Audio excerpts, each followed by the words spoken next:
ने अपनी वफादारी की बिल्कुल अपनी पीक बता दी कि मैं जो है वो इमरान खान कहेगा कि बैठ जाओ कुर्सी पे तो मैं बैठ जाऊँ, वो कहेगा कि कुर्सी नहीं ख़त्म तो ख़त्म, मतलब वो छोड़ के लात मार के चले जाऊँगा। ये कि सियासी जमातों का किरदार बहुत मुस्बत है। सियासी जमातों की सियासी जमातें KPK ख़ास तौर पे जिनको पार्लियामेंट जो सूबाई असम्बली में मौजूद पीपल्स पार्टी, JUI और नून लीग वाले ड्यूरिंग ये जो प्रोसेस था प्रीएमशिप की मुंतब होने। बिल्कुल। अच्छा, इस दौरान जो है वो उन्होंने न PTI के बिल्कुल हामी के तौर पे नज़र आए, हाँ, न मुखालिफ। उन्होंने बड़े डिप्लोमेटिकली इस गेम को खेला। उन्होंने उनका रास्ता भी नहीं रोका। बहुत सारी चीज़ों में जो PTI जिस तरीके से जो है उनके सोचते हैं, बाकी जमातों जो वहाँ की जो KPK से ताल्लुक़ रखने वाले लीडर्स हैं वो भी उसी तरह सोच रहे हैं। यानी ऑपरेशन की सिर्फ PTI मुखालिफत नहीं कर रही, JUI वाले भी कह रहे कि ऑपरेशन नहीं होना चाहिए, ANP वाले भी कहते हैं कि वहाँ ऑपरेशन नहीं होने चाहिए वहाँ, क्योंकि ऑपरेशन के हवाले से वहाँ लोगों के तजुर्बात अच्छे नहीं हैं। सुहेल अफरीदी खैबर पख्तूनख्वा के नए वज़ीर आला मुंतखब हो चुके हैं। सुहेल अफरीदी की नामजदगी से लेकर जब इमरान खान ने उनके नाम को क्लियर किया था फॉर CMशिप, तब से लेके उनके मुंतखब होने के दरमियान बहुत ज़्यादा हैपनिंग्स हुई। एक तो DG ISPR साहब जब प्रेस टॉक कर रहे थे तो उसके दौरान ही एक सहाफ़ी ने सवाल किया था सुहेल अफरीदी के हवाले से। ये DG साहब की जो प्रेस टॉक थी ये पेशावर में हो रही थी और सुहेल अफरीदी चूँकि कबाइल से बिलोंग करते हैं, अफरीदी ट्राइब से इनका ताल्लुक़ है, नौजवान हैं और बिल्कुल ये जो है वो स्टूडेंट लीडर के तौर पर निकले हैं और एक नौजवान का खैबर पख्तूनख्वा की तारीख में पहली मरतबा बिलखुसूस ट्राइब से ताल्लुक़ रखने वाले नौजवान को CM मुंतखब करना और उसके साथ साथ कुछ जो दूसरी सियासी जमातें हैं उनका भी हमें किरदार वाज़े तौर पर नज़र आया। अब खैबर पख्तूनख्वा में जो भान का बैट्समैन है, ओपनिंग बैट्समैन, जिसके मतलब ये भी कहा जा रहा है कि भान साहब ने कहा है कि आप खुलकर खेलें। तो खुलकर खेलने से क्या मुराद है? सुहेल अफरीदी के आने से खैबर पख्तूनख्वा में क्या तब्दीली रोनमा होगी?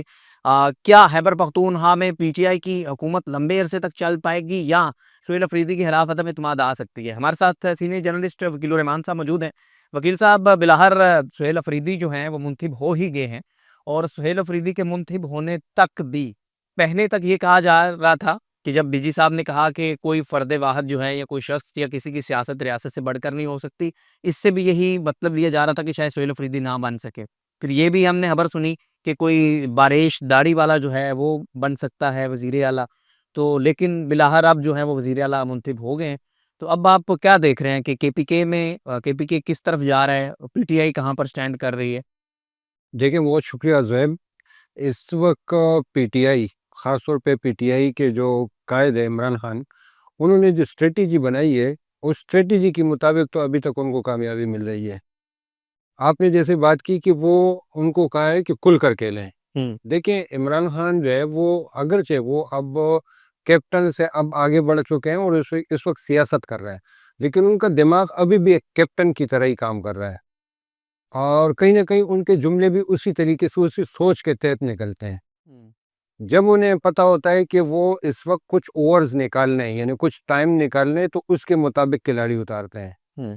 कहीं पर हल्के फुल्के जो है ना उसके लिए चाहिए होते तो बोजदार और महमूद खान जैसे बंदे को भी उतार देते हैं टेस्ट मैच के खिलाड़ी के तौर पे। हाँ, कहीं पर जो है वो अगर कहते हैं कि यानी फर्ज करें बॉलर्स जो है ना वो बहुत ज़्यादा जारियाना अंदाज में आ रहे हैं, हाँ, उसको फेस करने के लिए और उसका जोर तोड़ने के लिए जो है ना शेर अफजल मरवत जैसे बंदे को भी ले आते हैं। हाँ। कुछ वो कला भी उतारे उन्होंने, कुछ जो है वो उस जोर को तोड़ने के लिए, उस हिसार को तोड़ने के लिए इस वक्त जो है उन्होंने एक बाकायदा एक हिटर भेजा है। उन्होंने ओपनर का है आप जैसे बता रहे हैं, लेकिन बुनियादी तौर पर उनके जहन में ये पांचवें छठे नंबर का खिलाड़ी है जिनको कहा गया है कि आपने हिटिंग करनी है, छक्के पे छक्का। छक्के पे छक्का लगाना है, जितने वो करने हैं, बस विकेट भी बचानी है और आपने जो है वो कम आना ही नहीं है। वो आप उसकी तकरीर सुनेंगे तो आपको अंदाजा हो जाएगा कि उन्होंने किस सोच के तहत इनको लेकर आए और उसी सोच के मुताबिक वो आगे बढ़ना शुरू हो गए। देखिए उन्होंने दो बातें खुलकर कही कि मेरे पास कोने को कुछ नहीं है। जिस वक्त एक तो ये है कि उसने ये हद बता दी अपनी कि मेरा ऐसा तो नहीं है कोई। मेरे पास कौन है कि ना गाड़ियाँ है ना बंगले कुछ भी हो, मैं उसके लिए तैयार हूँ। दूसरे ही कि उसने अपनी वफादारी की बिल्कुल अपनी पीक बता दी कि मैं जो है वो इमरान खान कहेगा कि बैठ जाओ कुर्सी पे तो मैं बैठ जाऊँ, वो कहेगा कि कुर्सी नहीं ख़त्म तो वो ख़त्म, मतलब वो छोड़ के लात मार के चले जाऊँगा। तो ये एक जो है ना इस दौरान अगरचे लोग कह रहे थे, शेर अफजल मरवत की आपने बात की कि वो कह रहे थे कि नहीं वो नहीं बनेगा। हाँ। उनको क्योंकि इससे पहले डीजीआईएसपीआर का जो लबो लहजा था वो बड़ा जारहाना था, बड़ा जज्बाती और बड़ा वो था। उसको देख के जो है उन्होंने और कई लोगों ने, कई जो है वो सियासी तज्ज़ियाकारों ने, कई लोगों ने अंदाज़ा लगाया कि ये हो ही नहीं सकता, ये रेड लाइन है, हाँ। कभी भी जो है वो एस्टेब्लिशमेंट इनको आने नहीं देंगे। जी। और क्योंकि उसकी कई वजह थी, एक यही कि ये बड़ा हार्ड लाइनर है, नंबर 2 ये कि जज्बाती है, सिर्फ 35 साल उम्र है, 35 साल उम्र की जो है एक अपनी एक जज्बातियत उस उम्र के साथ लगी होती है।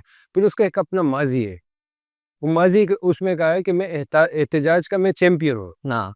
यानी वो बना ही इस काम के लिए, एहतजाजी सियासत का। कॉन्ग्रेगेशन के लिए वो तैयार है ज़हनी तौर पे।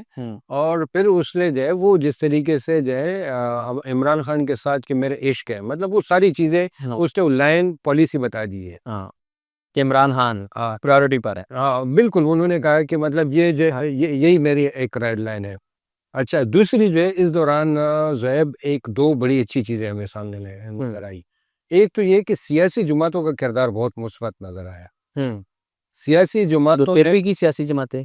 केपीके ख़ास तौर पे जिनको पार्लियामेंट जो सूबाई असेंबली में मौजूद पीपल्स पार्टी, जेयूआई हाँ। और नून लीग वाले। ड्यूरिंग ये जो प्रोसेस था पीएमशिप की मुंतब होने। बिल्कुल। अच्छा। इस दौरान जो है वो उन्होंने न पीटीआई के बिल्कुल हामी के तौर पे नज़र आए, हाँ।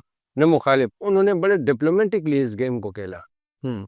उन्होंने उनका रास्ता भी नहीं रोका हम्म। और उन्होंने ये भी नहीं कहा कि जैसे मतलब आप बस आ जाए, आप वेलकम भी नहीं किया। अच्छा, लेकिन इसमें ये है कि मुस्तफ़ा नवाज़ खोखर साहब ने कल कहा कि मौलाना साहब जो है ये चाहते थे अपने भाई को जो है वो वहाँ पे सीएम बनवाना। तो इस बात में आप कैसे देख रहे हैं? क्या जेयूआई चाहती थी? जेयूआई की ख्वाहिश, मेरी जेयूआई के कई लोगों से बात हुई है इस बारे में। जेयूआई की बिल्कुल ख्वाहिश नहीं थी। अगर जेयूआई की ख्वाहिश होती, आपको मीटिंगों पे मीटिंगें जिस तरह पहले आनिया-जानिया आपने देखी थी, हाँ, ये आपको नज़र आता और मौलाना वाक़ई जो है वो जो पलटा 20वीं आईनी तरमीम में जो आना-जाना लगा हुआ। वो बहुत कुछ वो कर सकते थे। कहीं कुछ भी नहीं होता ना तो सुहेल अफरीदी को रोक के पूरी असेंबली जो है वो फ्रीज़ करवा देते हैं। कोई ऐसा कोई मामला बना देते हैं, लेकिन जेयू मौलाना फजल रहमान साहब की उनकी बिल्कुल जो है उन्होंने कोशिश नहीं की। उन्होंने बल्कि इस प्रोसेस को वैलिडेट किया, जो कहते हैं ना कि वो इस कोर्ट चले गए कि ये गैर आईनी है। हाँ। अगर उनको हेल्प नहीं करनी थी या उनको इसको साथ वो नहीं करनी थी, वो मौलाना लुत्फुर रहमान का के कागजात क्यों जमा कराते हैं? वो कहते हैं कि भाई ये गैर आईनी है। उन्होंने कागजात जमा करवाया है, इसका मतलब है कि उसने उस प्रोसेस को कानूनी वो फराहम किया, पूरा सपोर्ट किया उस कानूनी प्रोसेस को। और तो ये है कि ये मतलब लोगों की अपने एक अंदाजे हैं कि मौलाना ने जो है देखा। तो इसमें सियासी जमातों का क्या फ़ायदा हो सकता है? जो दूसरी सियासी जमातें एक्सेप्ट पीटीआई। देखिए सियासी जमात उन्होंने क्यों इसमें सपोर्ट किया, उसकी जो है 2 बुनियादी वजह थी। एक तो ये है कि बहुत बड़ा फ़र्क है पीटीआई की मैंडेट के और बाकी पार्टियों के, ये सब मिलाकर भी उनके आधे तक नहीं पहुँच रहे हैं। हाँ। एक तो ये है कि मतलब सब मिलाने के बाद भी जो है ना वो फिर एक दूसरे के साथ फिर वहाँ से 20 बंदे तोड़ो और उनके तोड़ने के लिए भी तो तैयार नहीं थे। दूसरी दूसरी वजह ये थी हाँ। कि इस वक्त जो है वो बहुत सारी चीज़ों में जो पीटीआई जिस तरीके से जो है उनके सोचते हैं, बाकी जमातों जो वहाँ की जो केपीके से ताल्लुक़ रखने वाले लीडर्स हैं वो भी उसी तरह सोच रहे हैं। यानी ऑपरेशन की सिर्फ पीटीआई मुखालिफत नहीं कर रही, जेयूआई वाले भी कह रहे हैं कि ऑपरेशन नहीं होना चाहिए, एएनपी वाले भी कहते हैं कि वहाँ ऑपरेशन नहीं होने चाहिए। वहाँ क्योंकि ऑपरेशन के हवाले से वहाँ लोगों के तजुर्बात अच्छे नहीं रहे। बड़े लाखों की शक्ल में जो है लोग आईडीपीज बने, वजीरिस्तान से, सवात से, बाजोड़ से। आईडीपीज इस वजह से बने कि ये ऑपरेशन होगा और उसके बाद आगे अब हमारी ज़िंदगी जो है वो सुकून से गुजरेगी। आईडीपीज ऑपरेशन सब कुछ लुटने के बाद भी जो है वो कुछ अरसे बाद फिर वही सूरत हाल। अब वो कैसे यकीन करें कि इस बार ऑपरेशन सही होगा? आप कितनी बार ऑपरेशन करोगे? एक सवाल है ना कि मतलब ऑपरेशन आईडीपीज करना, ये एक बार कर लें, आप 2 बार कर लें, पूरे केपीके को आप खाली कर दें। लेकिन आप ये गारंटी कर दें कि इसके बाद जो हम गारंटी देते हैं कि कोई दहशतगर्द नहीं आएगा।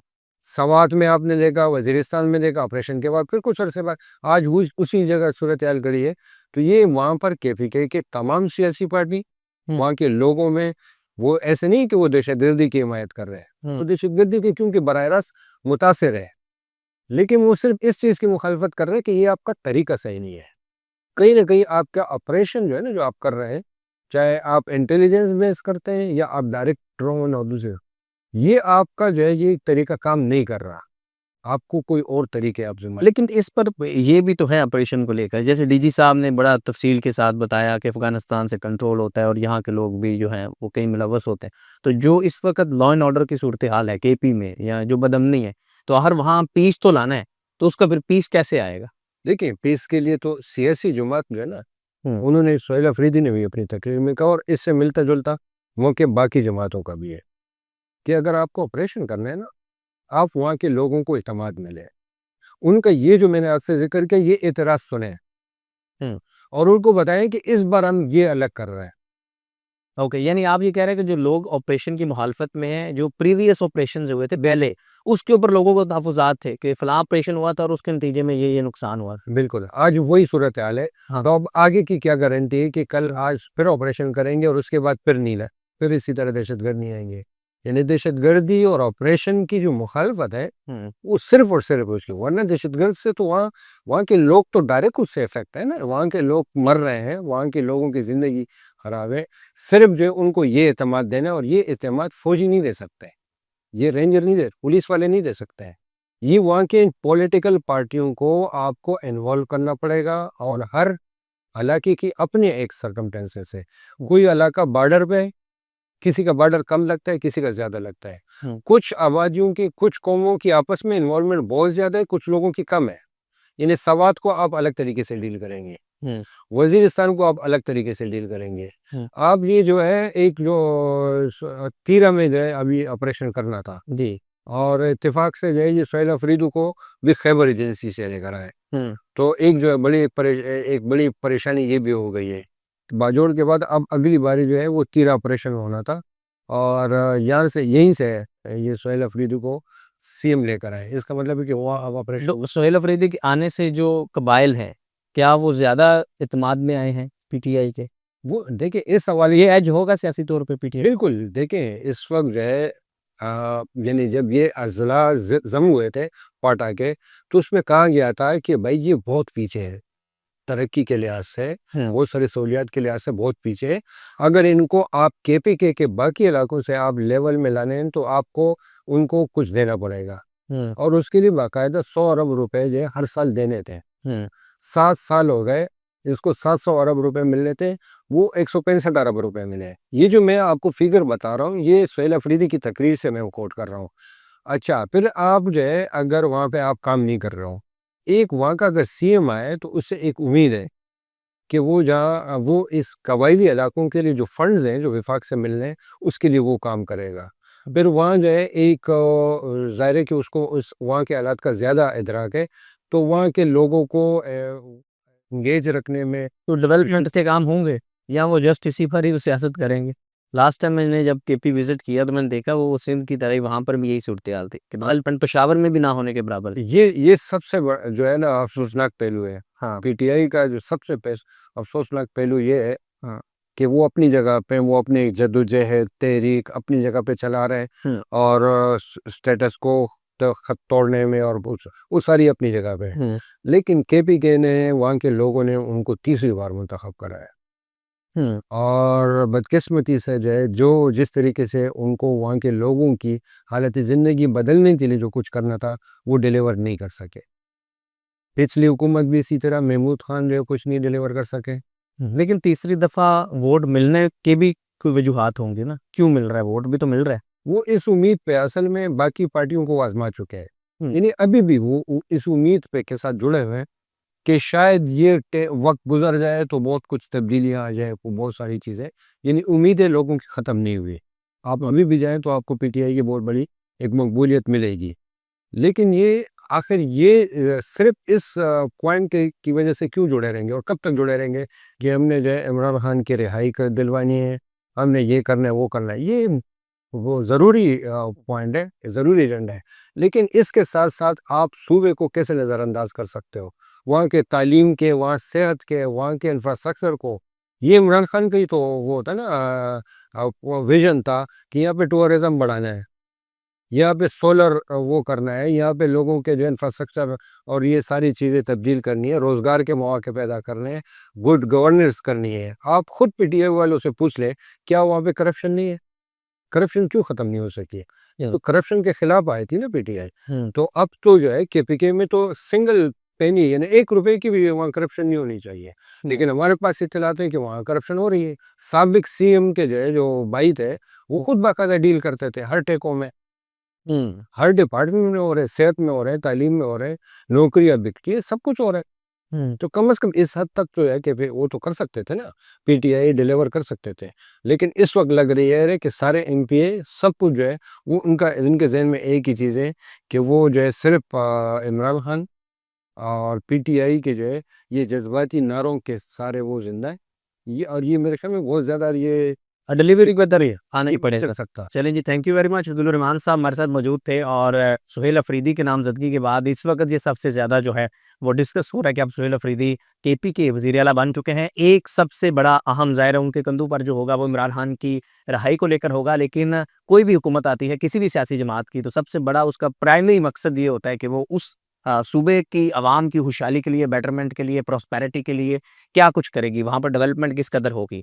तो जिस तरह हमने कोट किया कि पीपल्स पार्टी की गुज़िश्ता 17 साल से सिंध में हुकूमत है, इसी तरह 14-15 साल से केपीके में पीटीआई की हुकूमत है। तो सुहेल अफरीदी के आने से ट्राइबल जो इलाके हैं, जो कबायली इलाके हैं, वहाँ लोगों की ज़िंदगी बेहतर होनी चाहिए। केपीके के लोगों की ओवरऑल अक्रॉस द केपीके जो मेयार ज़िंदगी है, वो बेहतर होना चाहिए। सो अब देखते हैं कि क्या होगा। देखते रहिए and please subscribe this YouTube channel. आप तो सब्सक्राइब कर लेंगे, तो नेक्स्ट जो भी वीलॉग होगा आपके पास नोटिफ़िकेशन आ जाएगा। Thank you very much.